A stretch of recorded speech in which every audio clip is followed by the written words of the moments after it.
మా తమ్ముడు ఫోన్ చేశాడు. నా మేనల్లుడికి పెళ్లి కుదిరిందంట. అవునా? ఫ్లాట్ ఏదో కొంటానన్నాడు. వాస్తు కన్స్ట్రక్షన్ లాంటివి ఎన్ని చూడాలి?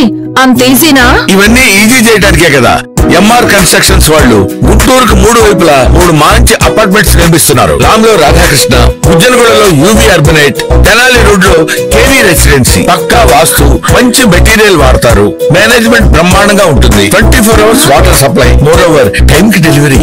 బావా, నువ్వు చెప్పించోట ఫ్లాట్ కొన్నాను, అది చెప్దామని వచ్చాను. ఎంఆర్ కన్స్ట్రక్షన్స్ మీ ఇంటిని అందంగా నిర్మిస్తాం. బ్రహ్మానందం చెప్తున్నాడని కాదు, అపార్ట్మెంట్ కు వచ్చి మోడల్ ఫ్లాట్ చూసుకుని బ్రహ్మాండంగా ఉందంటేనే కొనండి.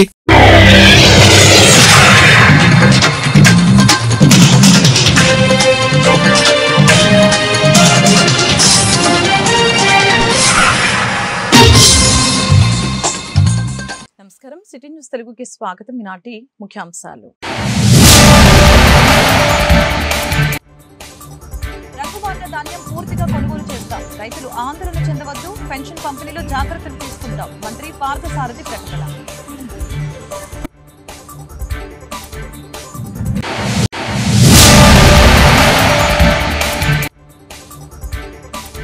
పోలవరం ప్రాజెక్టును సందర్శించిన అంతర్జాతీయ నిపుణుల బృందం. డయాఫ్రమ్ వాల్, కాపర్ డ్యాం నాణ్యత పరిశీలన, అధికారులతో సమావేశం.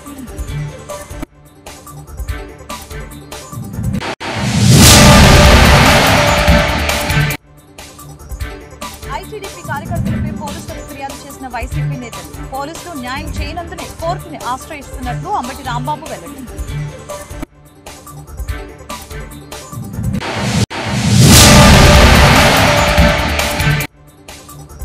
జీవితశైలకు వెల్లువెత్తిన ఫిర్యాదులు, ధర్నాలతో దద్దరిల్లిన కలెక్టరేట్ ప్రాంగణం.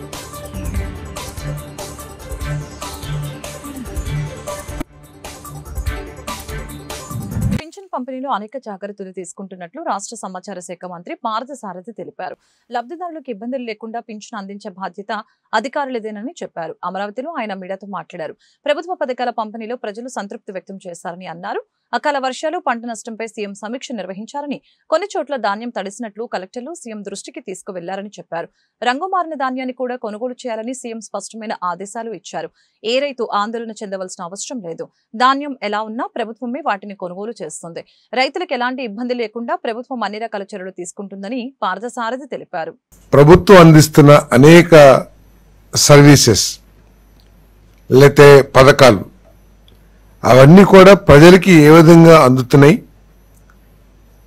అవి అందుకోవటంలో అధికారులు ఏమన్నా ప్రజల్ని ఇబ్బంది పెడుతున్నారా, అందుకున్న తర్వాత ప్రజల సంతృప్తి ఏ విధంగా ఉంది,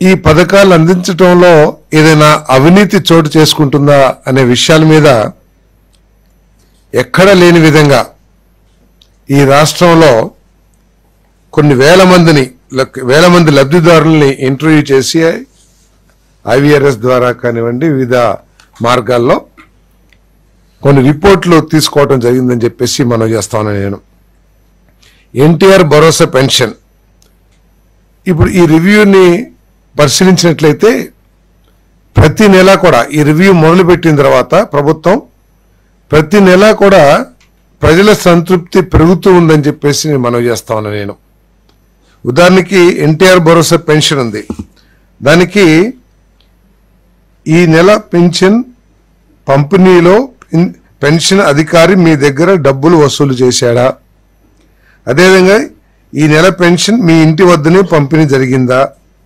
పెన్షన్ అందించిన అధికారి ప్రవర్తన ఎలా ఉంది అనే ప్రశ్నలు అడిగినప్పుడు గత 3 నెలల 4 నెలల కాలంలో చాలా ఇంప్రూవ్మెంట్ ఉందని చెప్పేసి నేను మనవి చేస్తాను. ఎప్పుడైనా సరే ఈ ఇంటి వద్దనే ఇచ్చారా అనే దానికి 87.8% ఇంటి వద్దనే ఇచ్చారు. అదేవిధంగా 85% అధికారి ప్రవర్తన బాగుంది. కరప్షన్ పింఛన్ అధికారి డబ్బులు వసూలు చేశారంటే కేవలం చాలా తక్కువ మంది అది చేశారని చెప్పి చెప్తున్నారు.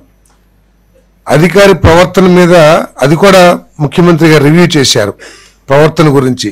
అది కొన్నిసార్లు లబ్ధిదారుల ప్రవర్తన కానివ్వండి, లేదా కొంతమంది ఉద్దేశపూర్వకంగా రాజకీయంగా ఆలోచించి అక్కడ అధికారితో కొంత ఇబ్బందికర వాతావరణం రావటం కానీ ఇవన్నీ కూడా ఉంటాయని చెప్పేసి అధికారులు చెప్పడం జరిగింది. ఏదేమైనా కూడా లబ్ధిదారుల ప్రవర్తన ఏ విధంగా ఉన్నా వారిని పాసిఫై చేసి వారిని సంతృప్తి పరచడం మన అధికారుల బాధ్యత. దీన్ని ఇంకా ఇంప్రూవ్ చేయండి అని చెప్పేసి మరి ముఖ్యమంత్రి గారు చెప్పడం జరిగిందని చెప్పేసి మనం చేస్తాం. ఇటువంటి రెవెన్యూ పోలవరం ప్రాజెక్టుని అంతర్జాతీయ నిపుణుల బృందం సందర్శించింది. ఇక్కడ జరుగుతున్న వివిధ నిర్మాణ పనుల్ని వారు పరిశీలించారు. ఈ బృందం తగు సూచనలు, సలహాల్ని జల వనరుల శాఖ అధికారులు, నిర్మాణ సంస్థల ప్రతినిధులకి ఇవ్వనుంది. అంతర్జాతీయ నిపుణులు రిచర్డ్ డొన్నెల్లీ, సిన్ హించ్ బెర్జర్, జియాన్ నాన్హోడి సికో, డేవిడ్ బి పాల్ ప్రాజెక్టు నిర్మాణ పనుల్ని పరిశీలించారు. వీరితో పాటు పీపీఏ సభ్య కార్యదర్శి ఎం రఘురాం, కేంద్ర జలసంఘం అధికారులు సరబ్జిత్ సింగ్ బక్షి, రాకేష్, అశ్విని కుమార్ వర్మ, గౌరవ్ తివారీ, హేమంత్ గౌతమ్, సిఎస్ఎంఆర్ఎస్ అధికారులు మనీష్ గుప్తా, లలిత్ కుమార్ సోలంకి పనులు జరుగుతున్న తీరుపై సమీక్షించారు. Project CE K Narasimhamurthy, MEIL chief operating officer Satish Babu పనుల పురోగతిని వారికి వివరించారు. నిపుణుల బృందం సభ్యులు డయాఫ్రమ్ వాల్ పనులు, ఎగువ కాపర్ డ్యాం పటిష్టతపై ఆరా తీశారు. తామిచ్చిన ఫిర్యాదులపై పోలీసులు స్పందించడం లేదని, అందుకే న్యాయస్థానాలను ఆశ్రయించాల్సి వస్తుందని మాజీ మంత్రి అంబటి రాంబాబు అన్నారు. సోషల్ మీడియాలో పార్టీ నేతల మీద తప్పుడు వ్యాఖ్యలు, ప్రేలాపనలు చేసే వాళ్ళని వదలపోమని, చట్టం ముందు దోషులుగా నిలబెట్టి తీరుతామని అన్నారు. సోమవారం పట్టాభిపురం పోలీస్ స్టేషన్ లో ఫిర్యాదు చేసిన అనంతరం ఆయన మీడియాతో మాట్లాడారు. టీడీపీ సోషల్ మీడియా వింగ్ వైఎస్ఆర్సీపీపై మాజీ సీఎం వైఎస్ జగన్మోహన్ రెడ్డిపై తనపైన తప్పుడు ప్రచారం చేస్తోంది. అందుకే ఐటీడీపీపై ఫిర్యాదు చేశాం. అలాగనే వైఎస్ఆర్సీపీ కండవా చేసి ప్రేలాపనలు చేసే సీమరాజా అనే వ్యక్తిపైన, మాజీ మంత్రి రోజా తదితరులపైన వీడియోలు చేసే కిరాక్ ఆర్పీ పైన ఫిర్యాదు చేశామని చెప్పారు. మా వైఎస్ఆర్ కాంగ్రెస్ పార్టీ నాయకులతో పాటు కలిసి వచ్చి 2 కంప్లైంట్స్ని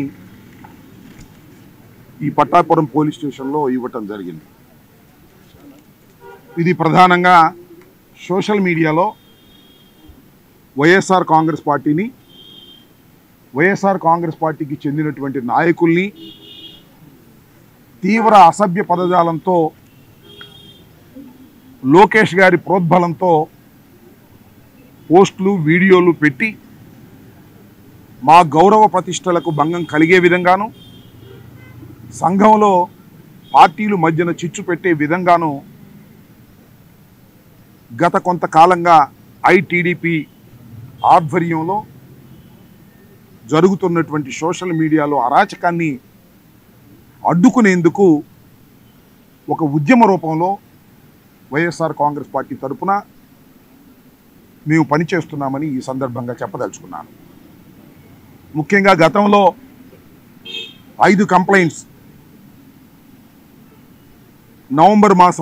పోయిన సంవత్సరం నవంబర్ మాసంలో ఇవ్వటం జరిగింది. 5 కంప్లైంట్స్ కూడా పోలీసు వారు రిజిస్టర్ చేయలేదు. చేయకపోతే హైకోర్టుని ఆశ్రయించడం జరిగింది. హైకోర్టులో 4 కేసులు రిజిస్టర్ చేశారు. ఇంకో కేసు రిజిస్టర్ చేయలేదు. అది కూడా ఇంకా హైకోర్టులో పెండింగ్లో ఉంది. ఇది ఇలా ఉంటే సీమరాజు అనే ఒక వ్యక్తి, ఆయన ఒక వీడియోలు చేసి తన ఐడిలో వైఎస్ఆర్ కాంగ్రెస్ పార్టీని, జగన్మోహన్ రెడ్డి గారిని, వైఎస్ఆర్ కాంగ్రెస్ పార్టీ నాయకుల్ని, నన్ను అనేక రకాలుగా దుర్భాషలాడి విద్వేషాలు రెచ్చగొడుతూ అనేక పోస్టింగ్లు, అనేక వీడియోలు చేస్తున్నటువంటి విషయం చాలామందికి తెలుసు. దీని వెనుకాల టీడీపీ ఉండి నడుపుతూ ఉంది. పైగా ఈ సోషల్ మీడియాలో మొన్న భారతీ గారి మీద స్టేట్మెంట్ ఇచ్చినటువంటి వాళ్ళ మీద the police and government has responded very quickly. ఇప్పుడు అసలుకి నేను అనుకుంటే దీన్ని ఫుల్ స్టాప్ పెట్టేది ఎవరు? రాజకీయాల్లోకి సభ్యత సంస్కారం ఉన్నటువంటి వ్యక్తులు రావాలనుకున్నప్పుడు వారు తగ్గ సమకాలికులు ఉంటే రాజకీయాల్లో కూడా మనుగడ సాధిస్తాం.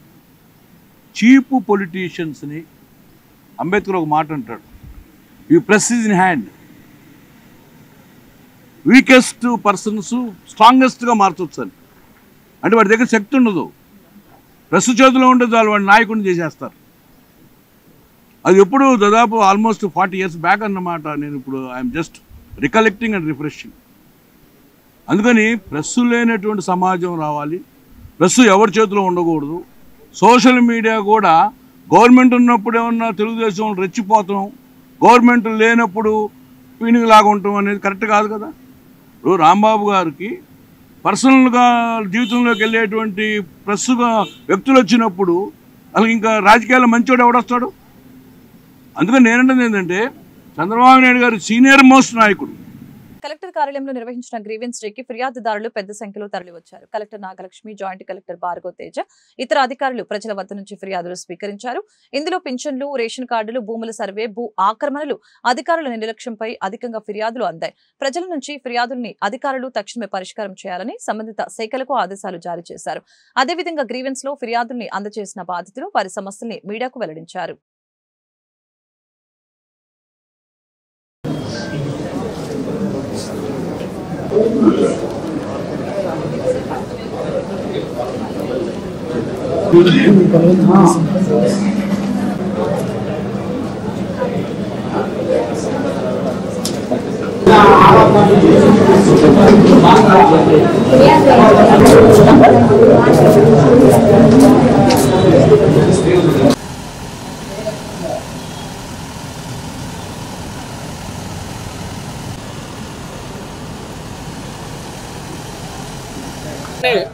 ట్వంటీ లిస్టులోంచి తీసేయాల్సిందిగా కోరుతున్నాం.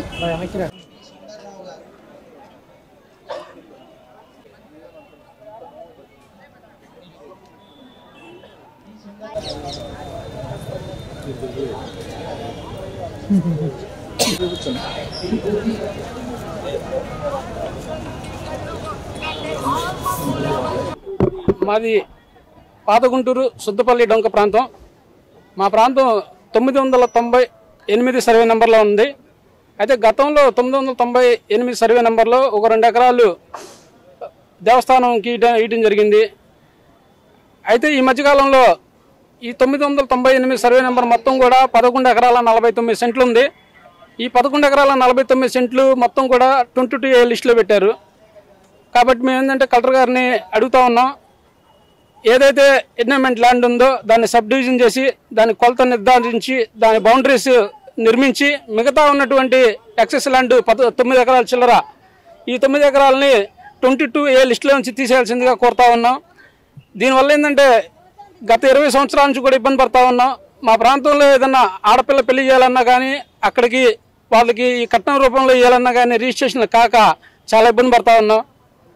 ఎవరన్నా ఆర్థిక పరిస్థితుల్లో కొద్దిగా ఏదైనా బ్యాంకులో పెట్టుకోవాలన్నా సయ్యద్ అస్మా ఇప్పుడు దాకా పాపకు పింఛన్ లేదు సార్. 21 సంవత్సరం సార్. ఆ పిల్లకి ఏలు ముద్రలు పడట్లేదు సార్. ఎక్కడ తిరిగినా ఆ పిల్లకి పింఛన్ రావట్లేదు సార్.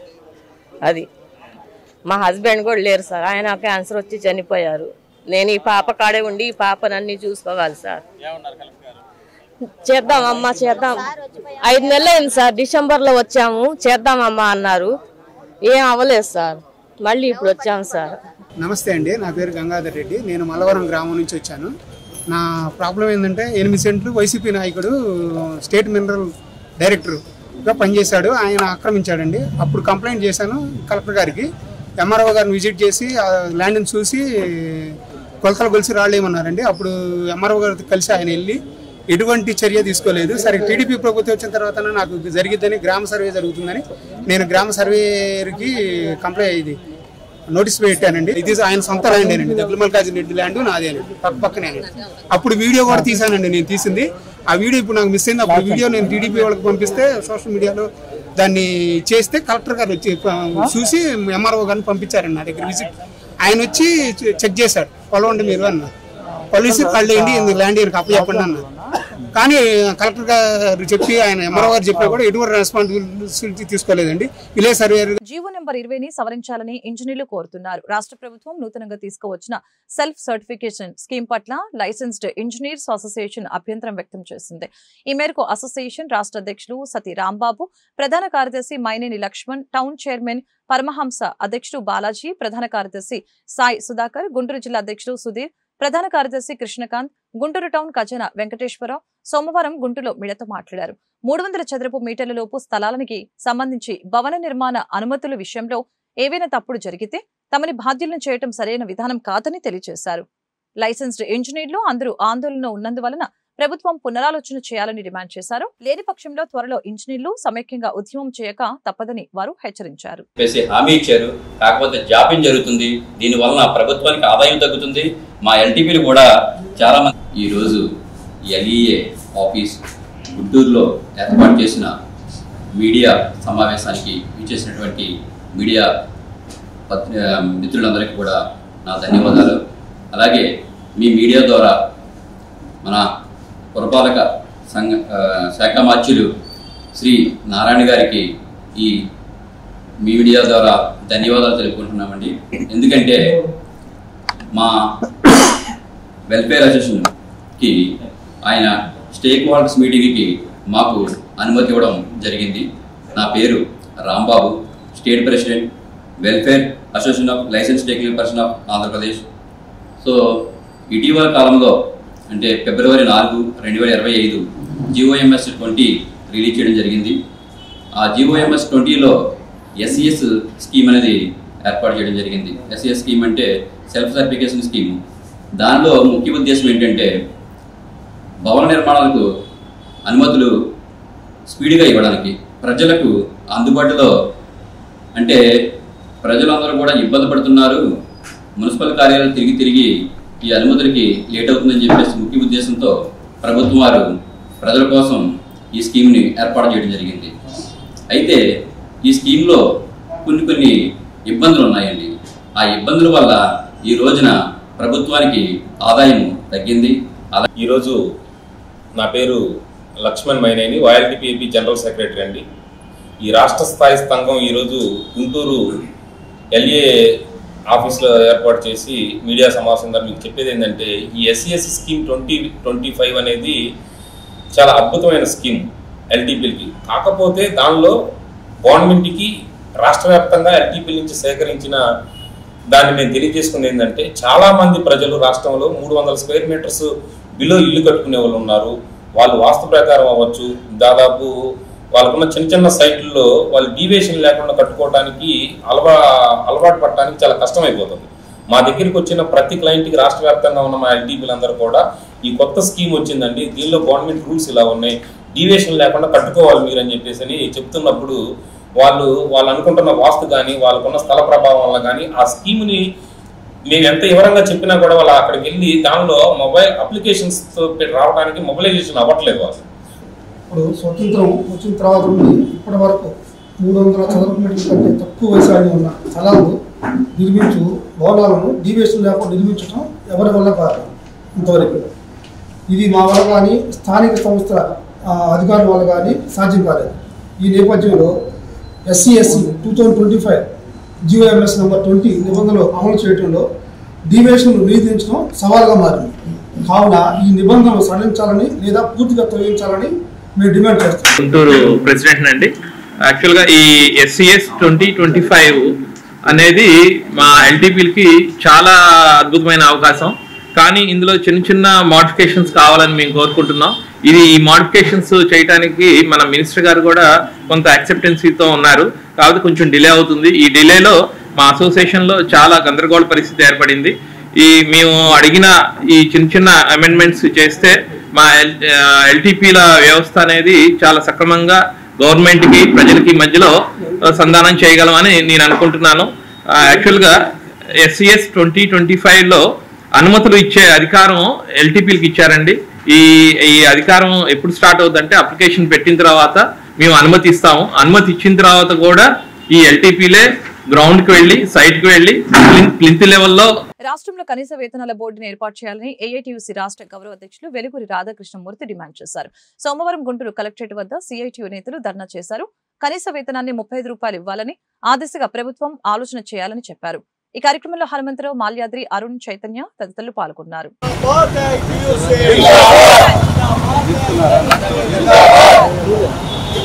కనీస వేతనం 35,000, కనీస వేతనం 35,000. జిందాబాద్ జిందాబాద్ ఏర్పాటు చేయాలి కనీస వేతనాల బోర్డుని. కనీస వేతనం 35,000,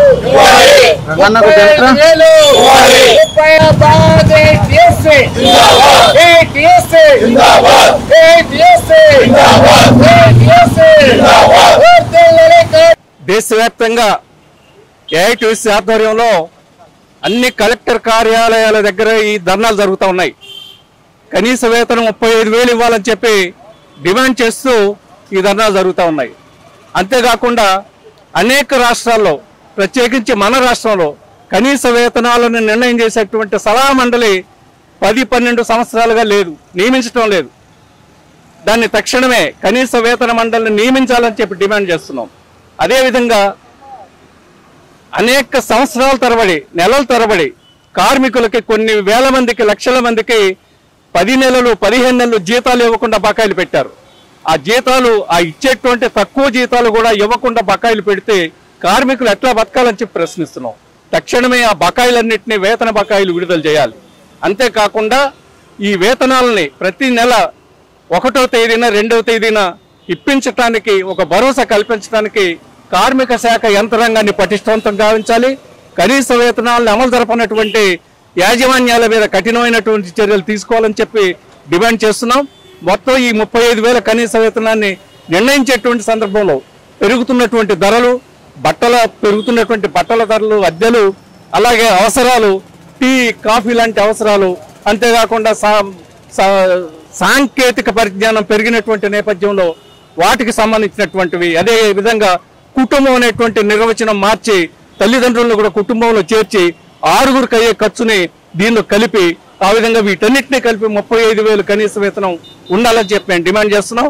కనీస వేతనాన్ని తక్షణమే అమలు జరపాలి. కనీస వేతన బోర్డుని ఈ రాష్ట్రంలో వెంటనే ఏర్పాటు చేయాలి.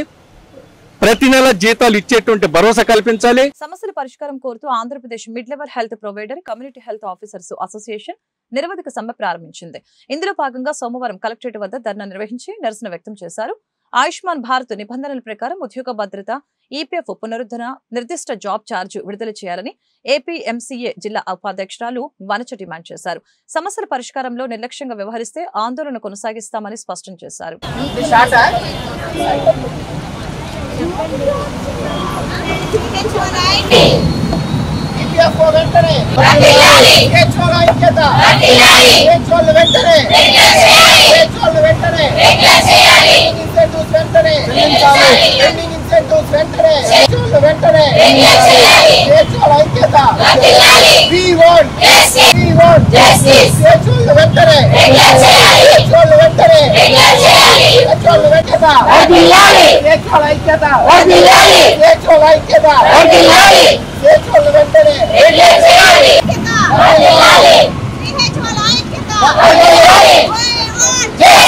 నా పేరు జీ వనజ అండి. నేను గుంటూరు డిస్ట్రిక్ట్ ఏపీఎంసీఏ వైస్ ప్రెసిడెంట్ గా పనిచేస్తా ఉన్నాను. మేమందరం ఆయుష్మాన్ ఆరోగ్య మందిర్లో కమ్యూనిటీ హెల్త్ ఆఫీసర్స్ గా పనిచేస్తా ఉన్నాము. గ్రామీణ ప్రాంతాల్లో ఆరోగ్యం బాగా మెరుగుపడిందంటే ఈ కమ్యూనిటీ హెల్త్ ఆఫీసర్ పాత్ర చాలా ఎక్కువగా ఉంది. ఇంకొక విషయం ఏమిటంటే ఎన్హెచ్ఎం గైడ్ లైన్స్ ప్రకారము 6 సంవత్సరాలు నిన్న సిహెచ్ఓల్ని రెగ్యులర్ చేయాలని మేము అడుగుతా ఉన్నాము. అంతేకాకుండా 23% హైక్ అనేది అమలు చేయాలని అడుగుతా ఉన్నాము. ఇంకోటి ఏంటంటే 7-8 నెలల నుంచి మాకు పెండింగ్ ఇన్సెంటివ్స్, అద్దె బకాయిలు ఉన్నాయి. వాటిని తక్షణమే విడుదల చేయాలని మేము కోరుతా ఉన్నాము. ఇంకా మాకు 23% ఎన్హెచ్ఎం హైక్ కావాలని అడుగుతా ఉన్నాము. ఇంకొకటి ఈపీఎఫ్ఓని 1 సంవత్సరం నుంచి మాకు కట్ చేయట్లేదండి. అందరూ ఉద్యోగస్తులకి ఈపీఎఫ్ఓ కట్ అవుతుంది, కానీ కమ్యూనిటీ హెల్త్ ఆఫీసర్స్కి మినహాయింపు ఇచ్చారు. ఈపీఎఫ్ఓని కూడా వెంటనే పునరుద్ధరించాలని అడుగుతా ఉన్నాము. అంతేకాకుండా నిన్న నెల్లూరు డిస్టిక్లో మా సిహెచ్ఓలు ఈ యొక్క సమ్మెలో భాగంగా సత్యకుమార్ యాదవ్ గారికి రిప్రజెంటేషన్ ఇవ్వడానికి వెళ్ళడం జరిగింది. కానీ సత్యకుమార్ యాదవ్ గారు మా యొక్క బాధను చూడని పరిస్థితిని మేము చూస్తూ ఉన్నాము. మేము చాలా బాధపడుతున్నామండి. మీరే మా బాధను వినకపోతే మా మాట ఎవరు వింటారు? మేము గవర్నమెంట్కి ఎక్కడ అగ్నెస్ట్గా పోవట్లేదండి. ఆర్థికంగా మేము కొంచెం వెసులుబాటు కలిగించమని అడుగుతా ఉన్నాము. 6 సంవత్సరాల నుంచి పనిచేస్తున్నా కానీ 1 రూపాయి పెరగని స్థితిలో మేము ఉంటా ఉన్నాము. అందుకని మా న్యాయమైన డిమాండ్లని మేము గవర్నమెంట్ వారి దృష్టికి తీసుకొస్తా ఉన్నాం, కానీ మేము గవర్నమెంట్కి ఆపోజిట్గా ఎక్కడా పోలేదండి. దయచేసి ఇది గమనించాలని కోరుకుంటున్నాము. అంతేకాకుండా చాలా సామాజిక మాధ్యమాల్లో మేము వేరే క్యాడర్ని తక్కువగా మాట్లాడామని, దూషించామని చెప్పి చాలా న్యూస్లు వస్తూ ఉన్నాయి. మేము ఏ క్యాడర్ వారిని తక్కువగా చేసి మాట్లాడలేదండి. మేము ఏ క్యాడర్ని దూషించలేదు, ఏ క్యాడర్ని కించపరచలేదు. మాకు కావాల్సిన ఆర్థిక అవసరతల కోసమే మేము గవర్నమెంట్ని అడుగుతా ఉన్నాము. దయచేసి ఇది అందరూ గమనించాలని అడుగుతా ఉన్నాము. ఆ మాట్లాడిన వాళ్ళు కూడా సిహెచ్ఓలు కాదు, అది ఎవరో కూడా మేము సైబర్ క్రైమ్ మేము పిటిషన్ వేస్తున్నాము. ఖచ్చితంగా అది ఎవరో